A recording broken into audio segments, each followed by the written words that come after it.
On Reality Check tonight, in the aftermath of the BJP breaking ties with the PDP, who's messed up Kashmir more has become the subject of an intense political blame game. With the BJP blaming the PDP for the worsening crisis, the Congress then blaming the BJP-PDP government for ruining Kashmir, the BJP hitting back, claiming that Kashmir had actually worsened during the Congress era because the Congress was soft on fighting terrorism.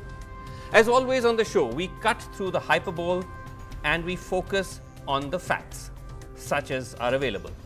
Our starting point is this statement made by the Union Minister Ravi Shankar Prasad, who read out statistics to claim that the BJP was much more effective in combating terrorists.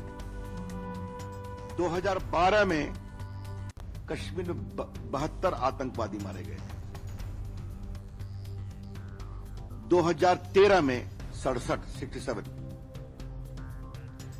14 की 26 जून को हमारी सरकार आती है। 110 आतंकवादी 2014 में मारे गए।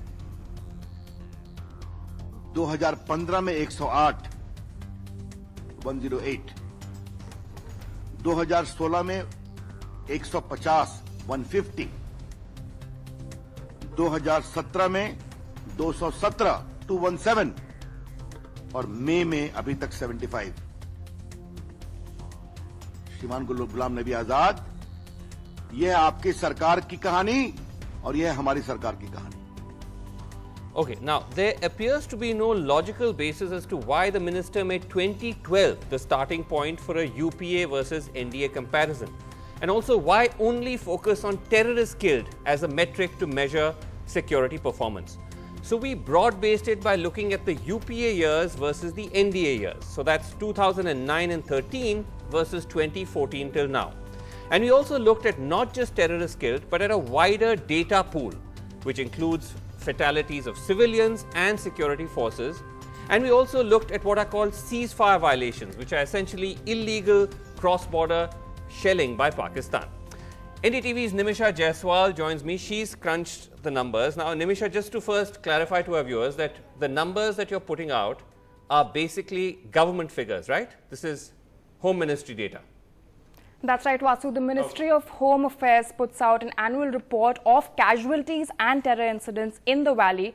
Under UPA 2, actually, there were 710 terrorists killed, starting with the numbers which Minister Ravi Shankar Prasad put out. But given these numbers, the time periods we're looking at, 2009 to 2013 and then 14 to now, the percentage of terrorists killed has actually gone down by 7.7%, because under the current regime, only 655 terrorists have been killed. Moving on. Actually, more terrorists were killed according to the government data during UPA 2 than have been killed under this government's watch. That's right. There are a drop of 7.7, almost 8%. Okay. A drop of about 55 more terrorists were killed under the UPA 2. Okay. There are also figures on civilian casualties. These too have fallen between the two regimes. Under UPA 2, there were 179 civilians killed, while under the NTA, about 137 civilians killed, which is a drop of about 23.5% in civilians killed as well. Okay.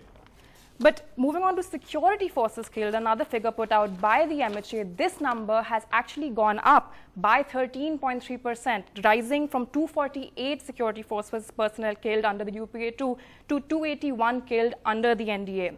All right.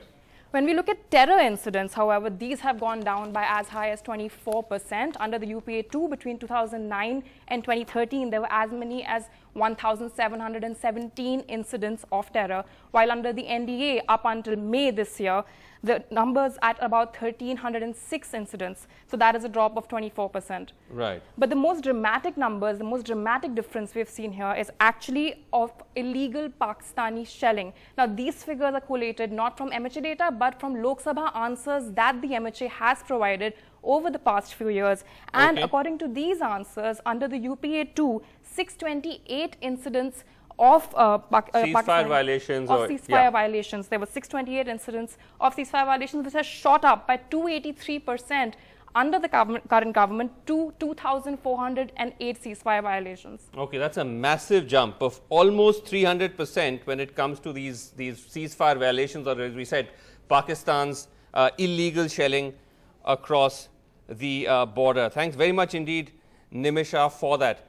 Okay, joining us tonight on the show, we have with us Dr. Mirza Mehboob Beg, senior PDP leader and spokesperson, joining us from Srinagar. And from Jammu, we have Brigadier Anil Gupta, who's a spokesperson for the BJP in Jammu and Kashmir. Here in the studio, we have with us Lieutenant General Rameshwar Roy, who commanded the Jammu-based 16 Corps. And also Adil Singh Boparai of the Congress is here with us as well in the studio.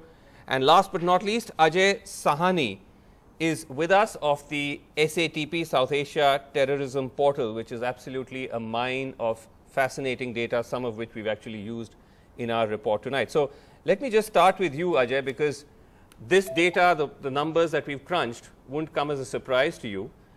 But is this in some ways a rather fruitless exercise that these political parties have got themselves into about trying to compare, you know, who killed more terrorists during my government versus your government?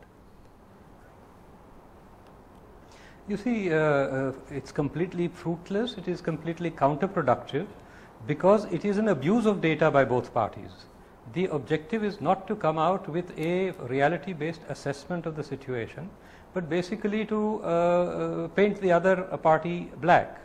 Now, and both of them are lying at some level or the other. You know, you started off by mentioning Ghulam Nabi Azad and what he said. I mean, he says more civilians are being killed in Jammu and Kashmir than terrorists. I mean, just look at the numbers. They're completely absurd. Then you started off with the minister's statement, where you were talking about, you know, comparing how many terrorists were killed in 2012. The total fatalities in 2012 were just 99, according to government data. Right. Our data says 117, never mind the differences. But so if 75 terrorists are among the 99 total fatalities, and you are talking about, say, about 200 terrorists killed out of 333 fatalities, which is the better situation? Obviously, a situation in which total fatalities are much lower and civilian fatalities are even lower. Yes. So once you start getting into this whole mode of, number one, counting body bags, and particularly counting the wrong body bags. Yes. And number two, using data or manipulating data merely to malign others or to paint the other party black, then I think you're just going down into a situation where you are you're trying to incite people against one or the other, but are not interested in the truth at all. Okay, let's just get Brigadier Anil Gupta of the BJP to respond to that. That this is, Brigadier, as Ajay Sahni says, is counterproductive in any number of ways. I mean, just even if one were to go by your logic, the logic of the BJP, to try and count these body bags, you're actually seeing a drop in the number of terrorists killed under the NDA.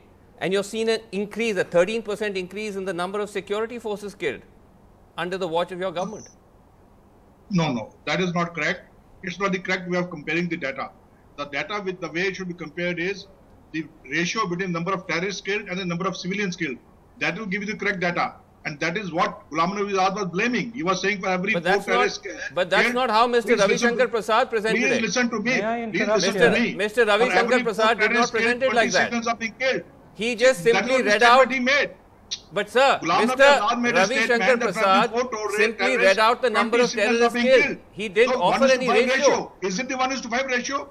Is the number of civilians killed 1:5? That is what is to be seen. But sir, that's not how your minister presented the data. That's not how the minister presented it. He was trying to blame the Indian Army by saying 4:20. Is it better to have 4:20 ratio? Yeah, Mr. Ajay. Sorry, Ajay, you wanted to come in. Yeah, I just wanted to ask one question. Is it better to have a 1:5 ratio with 200 people killed, or to have a 5:30 ratio with 3,000 people killed? Ratios are nothing. At the end of the day, you have to talk about the absolute level of violence also to start off with, number one. Yes. And then you talk about, this is the whole problem. You know, this whole counting body bags is the biggest and the worst thing to do. It distorts everybody's value system, including the forces on the ground. Because then it helps you, it sort of encourages people to target the wrong group of Okay, individuals, okay, rather but than to see, go I after fully agree with high what value Ajay is saying. terrorist leadership. Statistics Okay, can be let's misused. Statistics can be used the way you want.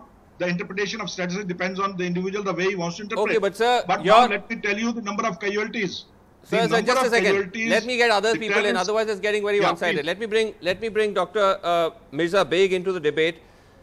Dr. Beg, moving away from the statistics, the BJP is overall making a claim now that you, as in the PDP, was responsible for the fact that they could not effectively contain the situation in Jammu and Kashmir, and now under governor's rule there will be a much more proactive policy.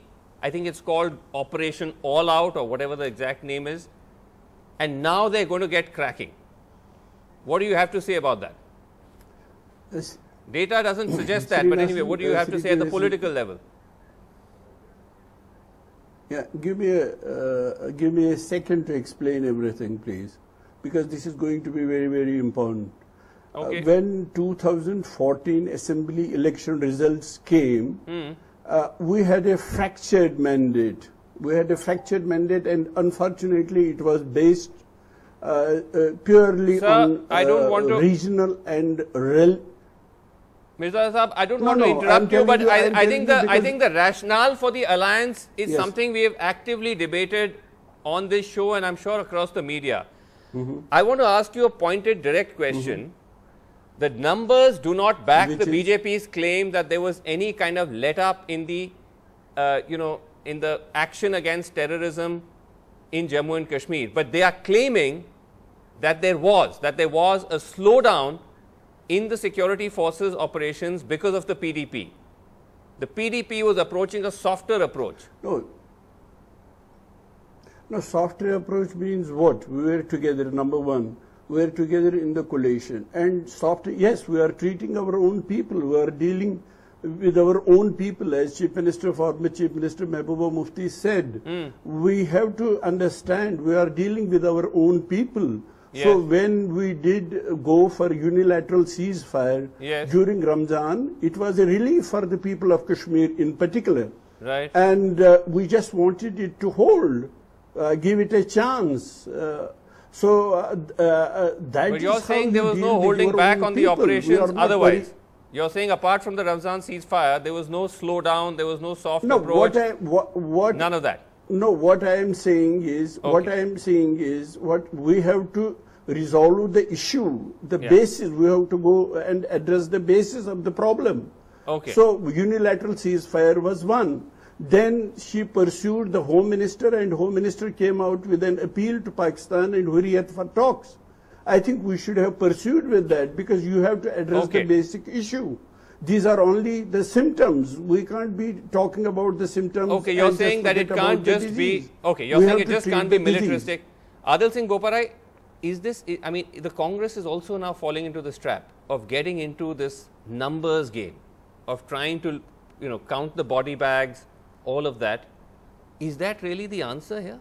Well, just as a preliminary point, Srinivasanji, your data demonstrates that the Law Minister has again been caught lying. But I'll make a larger point here, which is very significant. I And don't know you if I'd for use one, the word, I haven't been strong enough to say lying. You for I one- would say that the data was put out Well, he's selectively. been misleading the country. The He's been data was misleading put the out country. selectively. But let me Srinivasan, make a I'd like larger to come point. in, please. Mr. Gupta, please have the patience to listen. This is not a monologue. Let me make a larger point here. The BJP is playing into the hands of the ISI. And let me explain why I say this. The ISI and the Pakistan military wants a situation of anarchy, chaos and instability in Jammu and Kashmir. And the BJP is happily obliged and provided such an environment on a platter. Now, please understand that the Government of India and the Election Commission of India in the past 2 years has been unable to even conduct a bypoll in Anantnag. The Srinagar voter turnout demonstrated it. It was just 7%. So this shows that the sense of alienation in Kashmir has never been wider. Now, coming to security casualties, 380 security personnel have died in the past 4 years. This is a fact. The BJP cannot deny this. 250 civilians have died. The BJP cannot run away from this. And to top it up, Amit Shah in March 2016 compliments the ISI for their sincere efforts in the Pathankot terror attack. And the ostensible reason, one final point. Let me just bring in 20 seconds. The ostensible reason given by the BJP to break the alliance has been the assassination of Shahzad Bukhaji. But what does the BJP's own leader comes out and say? He threatens journalists with dire consequences. I'll come to that in a second. I'll just come to that in a second. General Roy, this is, I mean, the idea of body bags, as Ajay is saying, is so absurd. If you're going to start looking at terrorists killed, if you actually look at, let's put that graphics up. Because if you start looking at the data, and this is actually Ajay's own data, SATP data, which has mapped the number of terrorists that have been killed from 1991, there have been years where terrorists have been killed in their thousands. You know, 1,387 in 1999, it goes up to almost 2,645 in 2001. So, it's just, is this again just chasing the wrong You see, ghost? if you really ask me, from a soldier's point of view, Yeah.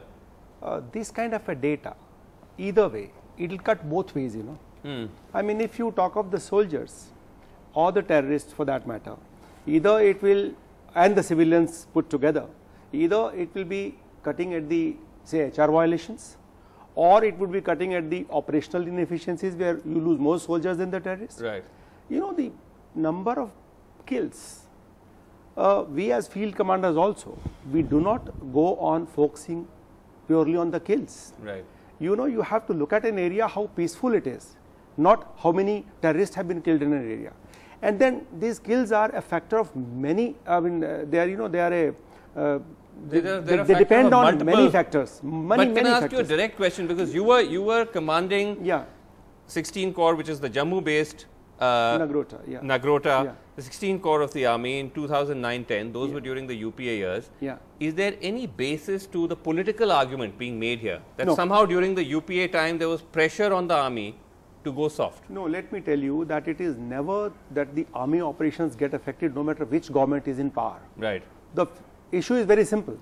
Why? Because we are all the time dealing with life and death. Right. Half of my life I have been in these areas doing precisely this. Right. And how many governments have come and gone, this is not affected no that question part. of that. Okay. Because at ground level, you know, when you see a terrorist, either he'll kill you or you kill him. There is no question of any government. Brigadier Anil Gupta, then how do you explain this politicization which is happening, where your minister holds a press conference and says, we killed more terrorists in our time than your time, suggesting that the UPA was actually going soft? Here you have a former serving commander saying that's not true. Unified headquarters. Wasn't there restrictions during the Umar Abdullah tenure not to carry out offensive operations? Wasn't there a restriction on coordinate search? Wasn't there a repression on such as these seek and destroy missions? There were restrictions laid down on these. And but here you have, sir, you have here a former serving general who is saying there was no pressure. Clearly shows that there was a time when there are more than 2,000 to 3,000 terrorists. Today it's only 200 terrorists. So the number which shows being killed depends on the number of terrorists which are there. But sir, you are arguing. Made by the Congress spokesperson. But you are arguing both sides of the debate. On one hand, you are saying that things actually got worse because the PDP tied your hands. On the other hand, you are saying things actually got better because you were a strong government at the center. Which of the two is it? You're tying yourself in knots, Mr. Gupta. Okay, once again, General. Who's told you that PDP tied our hands? We are saying that in the last few months, the terror. Sir, that was your argument. That's why you pulled out support. That is what we are saying. We are not you pulled out support because you are saying the PDP was tying your hands. With her, she took some decisions. The results were that the things did not improve. Okay, just a second. General Roy wants to come in. See, Srinivas, the point quickly rebut and then I'm going to Ajay Sani. When you are operating on the ground, in a situation that whosoever spots the other party first will fire the first shot. Right. There is no question as to which government is in power, you know, to deal with those situations. Like there are crossings on the LC, there are encounters taking place within the valley and the other places in the country, northeast included.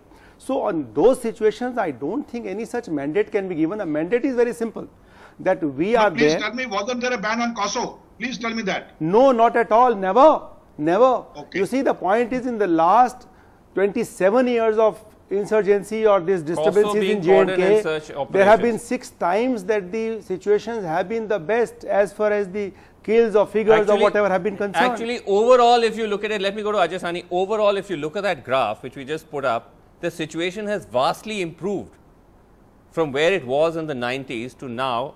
Then we were talking about terrorists being killed in thousands, 2000s. Now it's down to 60, 100, 108. Ajay Sani. Exactly what we are saying. That just a second. Ajay Sani. Yes, Ajay Sani. Sorry. Srinivasan, can I come in, please? Yes, please come in. Can I come in? Yes, please. There was a time during Vajpayee's time when Mufti Sahib was the Chief Minister. I think that was the time when we had peace and tranquility in the state. I think we should better focus that and take that forward. Right. Because that was the only time. That means it is possible. It is possible. But, okay, Ajay because Sani. the routes got opened up, we had... Right. Okay. Okay. Dr. Beg, your point is well made. Ajay Sani, come in. Precisely. No, the point, Srinivasan, is actually not very well made. And this is what I mean. Political perceptions overwhelm everything. The Vajpayee years were, in terms of fatalities, some of the worst years. 2001 was a peak year in which 4,112 people were killed in Jammu and Kashmir. It was the worst year in the entire insurgency. You're right. You had 17 years of high intensity conflict over there. So, you know, I mean, this is my problem with all these assessments and interpretations. They are only intended to shore up a particular political point. If you want to know which is the best period, which was the best year, look at the numbers. 99 killed in 2012. End of matter. There is no further discussion. That should, I mean, then you talk about breakup, how many terrorists, how many security force, how many, but at the end of the day, they are more today in the individual categories. We had 80 security force personnel killed last year. Right. We had 213 terrorists killed last year. Right. And we had 40 civilians killed last year. Yes. And we had only 99 people killed in 2012 in total. So, you know, you are trying to opportunistically, when it suits you, you try to start comparing your the fatalities in your period or whoever you are trying to defend with the 1990s. One person is killed. It's a tragedy. It's a very bad thing. Okay. Oh, we are returning to the 1990s. The PDP government has been collapsed. Oh, we are returning to the anarchy of the 1990s. Please look at the data also of the spread of violence. General Roy made a very important point that you don't just look at these hard numbers. You look at the spread of violence, and we have plotted this on a map. Today, 5 tehsils out of 82 tehsils in Jammu and Kashmir, 5 tehsils account for 61% of all fatalities. Right, right. Do you see what that means? Yes, large it's parts very, of very Jammu concentrated. And Kashmir are completely free of violence. Okay, no, that's So that is very very helpful. You're right that arguments need to be based on facts and data and not rhetoric. Unfortunately, that doesn't happen. Something that we couldn't speak about at all was the fact that and not only ceasefire violations are up almost 300%. They're up 300% in the past 5 years. We couldn't really get into that.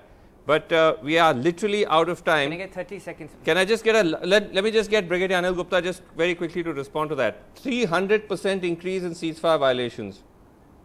Brigadier. Again, it's statistics.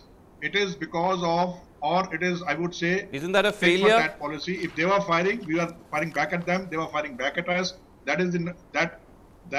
So that's a success. For the number increase. Then they're up by 300%. Earlier it was they fired. You kept quiet, so they fired. After some time, they also stopped. So that is the difference. But again, I mean, General Roy would probably rebut that and say there was no such firing from this side has been responded to always. See, once again, once again, let me tell you as a field commander that if somebody is firing at me, there is no question of me not responding. Come in for a second, please. We'll have to. We're out of time. 20 seconds. I wish I could give you 20 seconds. I wish I could give everyone on this panel more time, but I'm told we're completely out of time. Thank you all, gentlemen, for joining us. Well, that's Reality Check. Thanks for watching. Good night.